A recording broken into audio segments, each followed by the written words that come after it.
I don't know how much. See, I think I don't know for a fact. I think reading literacy must. Hello. Okay. Literacy must have been a major factor with us. Okay, because apart from the center of the empires you mentioned, I don't know if the rest of the people were literate. For a fact, I know in my family, my father was the first person to be literate. Oh, great. Okay, so his brothers were never literate. Okay, so I don't know. So when did literacy become commonplace in Sub-Sahara Africa, outside the centers of those empires? Yeah. So just like in Europe, yes, we always had the core and the periphery of empires. Yes.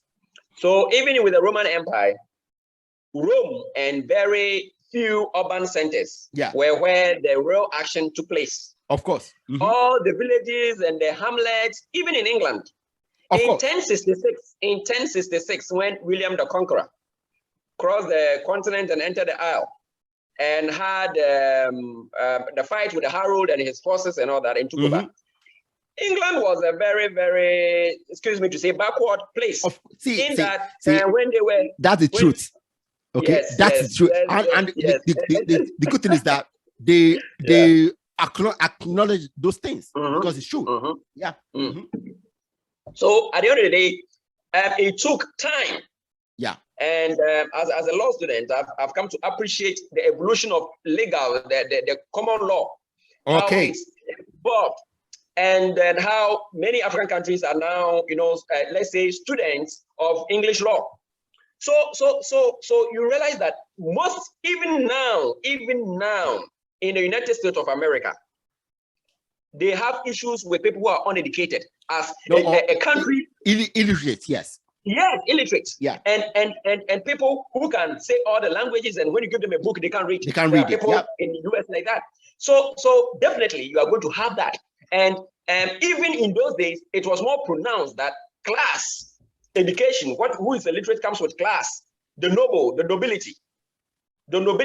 Now, about writing and reading and all that, we all know how it started in Africa, the hieroglyphics and all that in Egypt.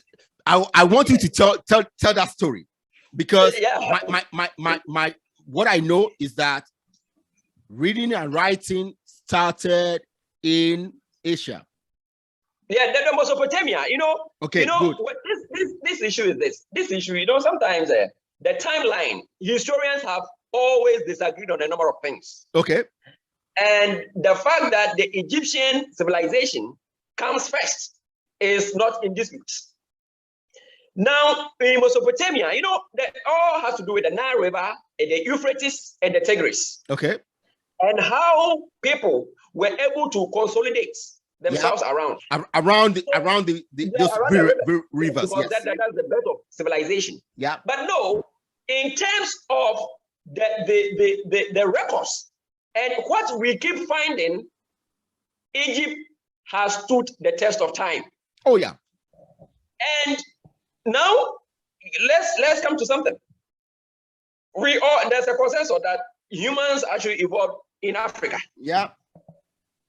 If humans evolved in Africa, and you look at the geography, it couldn't have been that after the evolution, when humans had become sophisticated, they will cross the Indian Ocean and be more civilized in Mesopotamia and leave Egypt.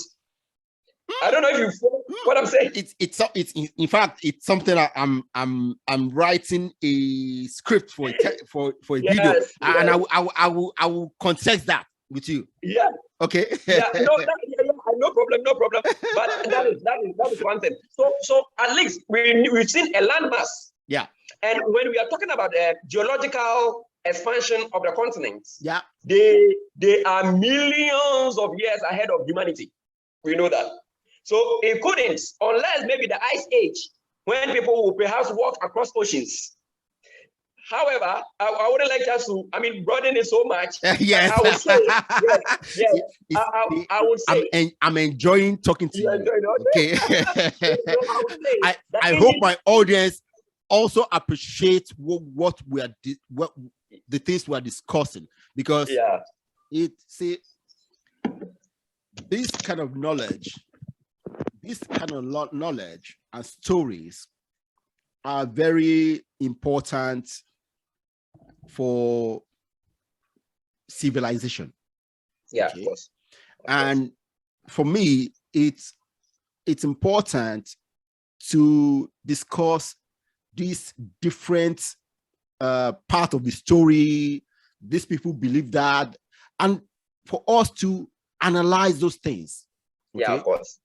Instead of just saying this is it, without having any evidence. See, like I just told you. Of course.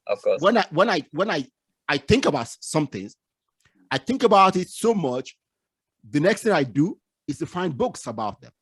Yeah, of course. And then I read about them, because people who write books, they have done more than just thinking. They have investigated. Okay. Mm-hmm. So when I think about things, I look for books to read about them, to know what the experts on that subject think. And this is what I want to encourage young Africans to do, to think about things, find the expert, read about them. Okay. And Fidel, I will tell you, I hope you'll be writing books very soon. Okay. Because for now, I write a lot of academic papers. Yes. And for now, and then you on LinkedIn, you are aware that I try to put out one or two. Yeah. And what I've realized is that many people now in this current, because of the of internet and technology, don't want to read so much. So that is why I do the summaries on LinkedIn, where I get the facts and I try to make it. Of course. Books. Yeah. Books. Very few like you. I read books a lot. Very few like you, brother. So I try to summarize it and make it very simpler, and then you will to tickle your curiosity. Yeah. And when you see my summaries, then you go to get a book. Yeah. And I hope they do that. Yes.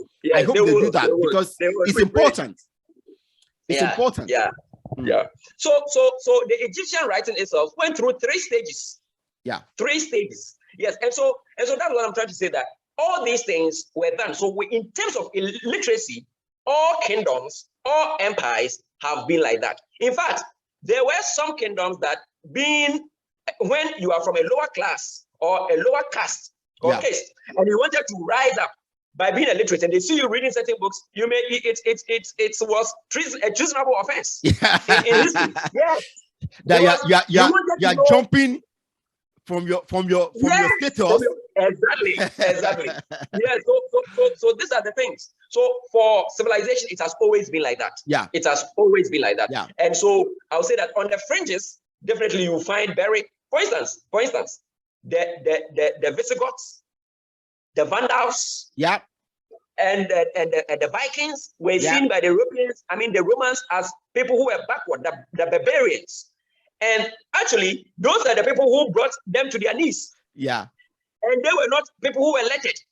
They were not seen as civilized people, but they brought them to their knees. And that's why Europe went backward after the Roman Empire. Of the Roman Empire, yes. So after that, they went backward, and then it was after they now started buying into the literacy and other things that the Roman Empire did before they now started rising up. Yeah. And that's why we call those ages dark ages. Dark ages, yes. Yes. So in fact, this is very good. And brother, I would say that all in all, for me, I believe that the 15th century, 14th century coming to the west coast of the Europeans was not the Africans' first contact with the Europeans.